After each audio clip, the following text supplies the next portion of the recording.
Hey guys, what's going on? Andy here. In this video I'm going to do for the members of my barbell club, my Baker Barbell Club online. And we're going to go over barbell rows today. So I'm actually just warming up, fixing to start my own back workout for the day. And so I thought we'd do this quick impromptu video just to kind of answer a few questions that you guys always have about the barbell row when it pops up. So I think of all the lifts that we do, even more so than the squats and the deadlifts and all that, probably the barbell row tends to be the one that kind of confuses people the most or presents the most problems. And I tend to agree. I actually think that the barbell row is one of the hardest movements to really master. Not necessarily the hardest movement to do, but it's the hardest movement to master. And one is because not only are you having to row the barbell, move the barbell and feel the muscle work, feel a muscle group work that a lot of people have trouble feeling work. So I talk in the group a lot about establishing that mind-muscle connection on an assistance exercise when we're targeting a specific muscle group. And it's probably the hardest to do in the back. So a lot of people just don't have a really good mind-muscle connection with the back. So on a barbell row, not only are we trying to really feel the back work and take the stress off of the forearms and the biceps and get it into the lats, but also you're having to hold a position that we're not all real strong in. And so that's where probably the two biggest areas that we need to focus on when we're trying to get better at doing a barbell row is one, getting in a better position so that we can hold a heavier weight longer without feeling a bunch of strain and stress on the lower back. And then two, doing the row in a way that we can actually feel in the muscle group that we're trying to work. So a lot of our primary lifts, when we're talking about deadlifts, squats, even bench presses, kind of the core primary lifts, we don't really talk about a mind-muscle connection because when we're training the back, I do believe that it is important to be able to establish a mind-muscle connection, whether it's doing a barbell row or doing a lat pull down or pull up or whatever you're trying to do. It's important to be able to feel the muscles that you're working, feel them actually be able to contract, stretch, all that, and walk away from the movement with a good solid pump. The pump itself, I don't believe actually contributes all that much to growth, but what it does is it gives you a really, really good indicator that you're actually getting the right amount of stress onto the muscle groups that you're trying to work. Okay, so we do need to be able to fatigue those muscle groups. And if you're coming off of your rows and your lat pull downs, and all you're feeling is your low back and your forearms and your biceps and your grip and everything except for your lats, chances of your lats growing are pretty slim. So what are some things that we can do to improve mind-muscle connection on the row? First is we need to get your starting position fixed. So a lot of you guys, when you grab the bar, you kind of just take the bar and then you just do what I call bowing. You throw the chest forward, okay, throw the torso forward and let the bar come out here. And the problem with that is now your torso and the weight, all of that is going to be way far out in front of the midfoot, which is your balance point for this movement, just like it is in all barbell exercises where you're on your feet. You've got way too many moment forces on your low back out in front of your midfoot, and you can't hold that position for any length of time with any meaningful weight and concentrate on the right muscle. So you're putting a lot of strain on your low back. So what we need to do is be able to get into position by basically performing a Romanian deadlift in order to lower the barbell into position. And if you guys notice on the basic track right now, I put Romanian deadlifts a lot of times right before barbell rows, and that's actually by design because it will help you doing the Romanian deadlifts prior to this. It will kind of help cement in your mind the right way to lower the barbell into position. Okay, so even at the risk of fatiguing your lower back a little bit. But let me demonstrate kind of the wrong way and the right way to do these. So what we don't want to do is when we take the bar out of the rack or off the floor, you can just deadlift it off the floor. We don't want to just drop your chest down and just lean over and bow forward like this. Okay, if you're trying to get in position like this, all of my weight right now I can feel on the front of my foot, and even with my back in good extension, I can feel a lot of strain in my low back. And when I row, I'm having to do a lot of work to maintain that position rather than just row the bar, okay? So what I want you guys to do is when you're getting into position is RDL it into place and get this tension and the stress on the hamstrings and off of the lower back. You should feel much more in balance in this position so that when you're at the bottom position of the row, you're not actually having to fight that hard to maintain that position. So you can hold a heavier weight for a longer period of time and then focus on the right muscles doing the right type of work, okay? So let me show you how I'd like to see you guys get into position. Set the back, slide the weight down the legs by pushing the ass back. Slide it back, bring it down to just below the knee or mid-shin. Now let the weight come out, okay? My weight is back now on my heels, and I have more of my weight over my midfoot or behind my midfoot to counteract the weight of the barbell, all right? And now from here, I row.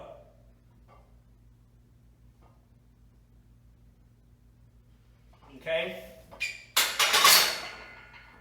Now, the other thing when we talk about being able to feel the lats contract is the position of where you guys generally pull the bar into.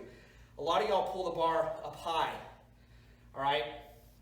The problem with doing that is you're working a lot of the muscles of the upper back, the rear delt, the traps, and not necessarily the lats, which is the bigger, more powerful muscle group. The lats work in shoulder extension, okay? Not just scapular retraction, okay? When you're bent over and you're pulling the bar up here, it's just a lot of scapular retraction, okay? It's a lot of the upper back, kind of the rhomboids, the rear delts, lower part of the traps. When we get into doing more shoulder extension, we're mimicking the function of the lats better, okay? So if we think about a chin here, okay? Or if we think about if you guys have ever trained on some of the old hammer strength machines that are really popular in bodybuilding circles, the reason those are popular, it's not because they're easier, it's because they do a really, really good job of kind of following the function of the lats. And so guys walk away from there and they can really, really feel the exercise in their lats. So one of the most famous ones, one of the hammer strength pull-downs machine, starts right about here. It comes in like that. So it starts not all the way overhead, but out here, and then pulls down low, okay?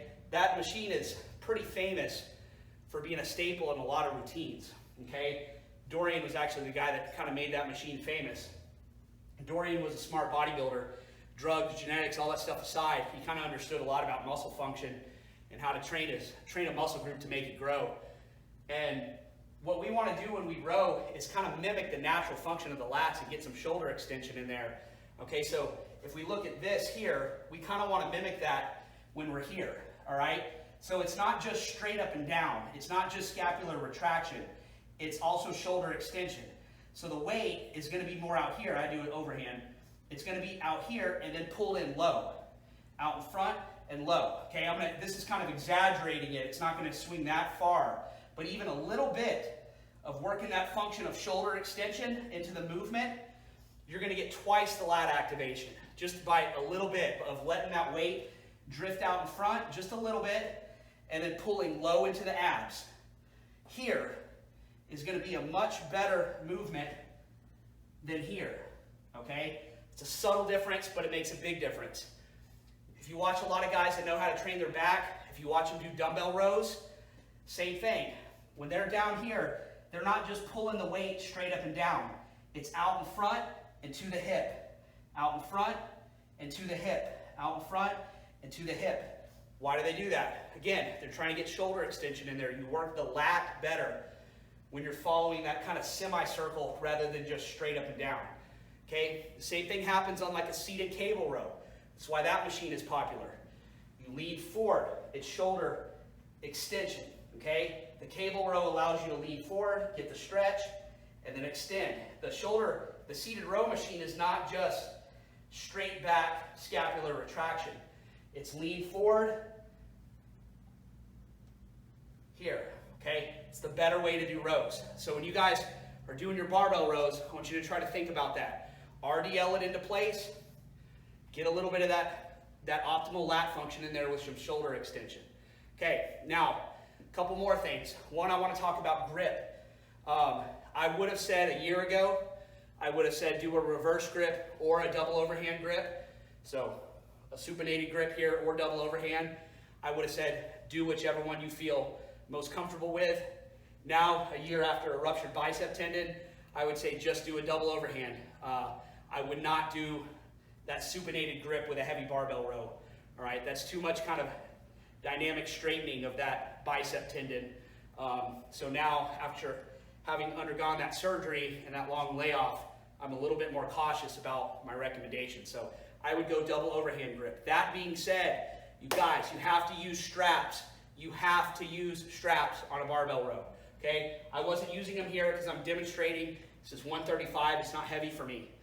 When you do your work sets, when you do your warm-up sets, wear straps, okay? It's not about whether you can hold it or not with your grip, okay? This is not a grip test. You should not go until your grip fails and then put on straps, all right? If you're doing the reason why you want to do a build-up of warm-up sets is to start feeling your lats activate so that when you hit your heaviest work sets, you're doing them with a heavy weight and you're getting that good mind-muscle connection. If you're doing all your warm-up sets, double overhand, you're putting the fatigue and the stress on your forearms. You're not getting it into your lats. So it's not an ego exercise about how much weight you can hold in your hands. So a lot of you guys are always telling me, well, I went up as high as I can, and whether it's a barbell row or a deadlift, I went up as high as I could double overhand, and I don't understand this fixation on wanting to do everything double overhand. We're not training the grip here, okay? We want to actually relax the forearms as much as possible. If we could do these without using if we could just tie our hands to the bar and not use our grip at all, that would actually be better, okay? The less grip you can involve, the less forearm you can involve, the more activation you're going to get in your lats, okay? So put your straps on early and even do your warm-up sets with them, okay? So it's not about how much weight you can hold. That's my end of my rant on that. But the grip, the double overhand grip thing drives me nuts because you guys are losing track of the muscle group that you're supposed to be training. Same thing on a deadlift. It's not a grip exercise. It's a leg, back, and hip exercise, okay? Do an alternating grip or a hook grip or use straps, but don't live and die by that double overhand grip. So, all right, one more important thing that I forgot to address on the barbell row. Okay, so we went over kind of basic technique of kind of shoulder extension versus scapular retraction, getting the setup position right with the kind of the Romanian deadlift, getting it into position, the use of straps. The other thing that y'all ask a lot about is doing them from the hang or doing them paused on the floor, okay? The version that I was demonstrating here out of the rack and lowering the weight down and doing all your reps without the barbell ever touching the floor, that's what I call from the hang, okay? I don't know what the technical term is from it, that's just what I call it. Versus pausing each rep on the floor, okay? Or what a lot of people call the pendlay row, okay? My preference is to do them from the hang, and I'll tell you why. One, because I think of this movement as a movement that works the lats. I think of it very much as a bodybuilding movement. When I do the reps pulled from the floor, and I've done that quite a bit too, it definitely turns into much more of a move the weight from point A to point B type of thing. And I think there's probably some value in that, all right? And so I think there is some value in doing a paused barbell row or a pendlay row on the floor, dynamically contracting the lats, dynamically extending the back, and even using a little hip extension to row that thing into place. I think as far as carrying over to your deadlift, I do think that there's some value in that for building strength and power. My preference, though, is I tend to think of a barbell row as strictly a movement to build up the lats and the upper back, so more as a bodybuilding type of movement. And so when I'm doing that, when my mind is kind of wrapped around kind of the bodybuilding side of things, it's much more, for me, it's much more on what movements do I feel the best working that particular muscle group, okay? Not necessarily where can I lift the most weight. Although you guys know I'm in favor of lifting heavier where possible. On these types of accessory movements, I go by what I can feel working the best. And for me, I can definitely feel this version from the hang work the lats better and harder than I can pulled from the floor.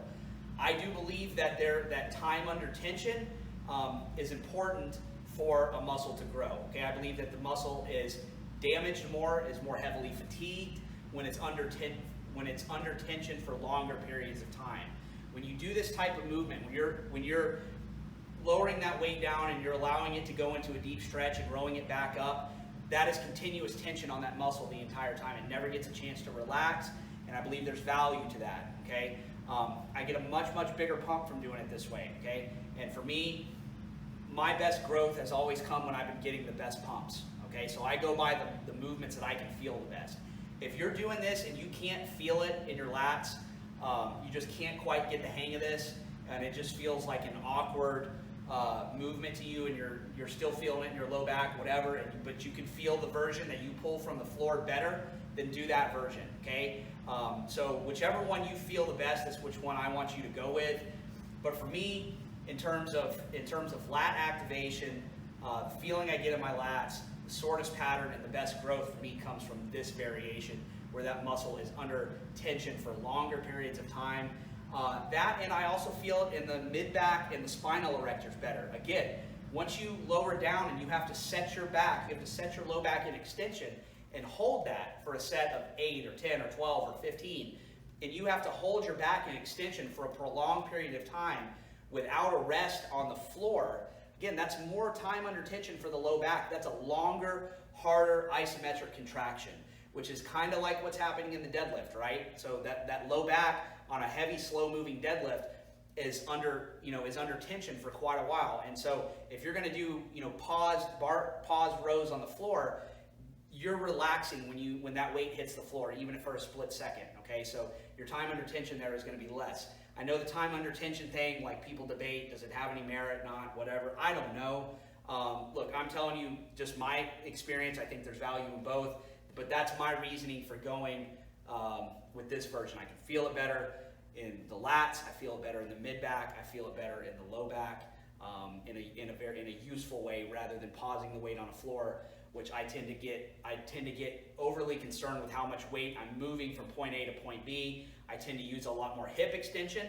Okay, so I'm lifting the weight off the floor with my hips rather than staying disciplined and keeping down and just using a dynamic contraction of the lats and the mid back. It's very, very easy to get hip extension involved in a heavy row. And if you're trying to get the lift to carry over directly to the deadlift from that standpoint, again, there might be some value in that, but I would also say we're already doing a lot of hip extension movements probably. If you're doing deadlifts and stiff legs and Romanian deadlifts and power cleans and whatever else you're doing for assistance for your deadlift, you're already getting probably a lot of hip extension. So I don't necessarily want to turn my barbell row into a hip extension movement, okay, or involve a whole lot of hip extension. I want to keep it a little more disciplined, a little cleaner, and keep the stress on the lumbar spine and the lats. And so that's why I choose this. And again, the pause version on the floor, I have a harder time not pulling with my arms, so I tend to get done with that movement, and I have kind of a greater pump in my forearms and my biceps than I do from this version. So that just lets me know I'm directing stress into the wrong places, or the places I'm not intending to direct the stress to. So again, but that being said, we're all a little bit different. Okay, certain movements come to each of us easier than they come to other people. We're all built differently. We all have different training histories. So you may hate this version and love the version pulled from the floor. And if that's the case, I would say pull your rows from the floor and have fun doing it. All right.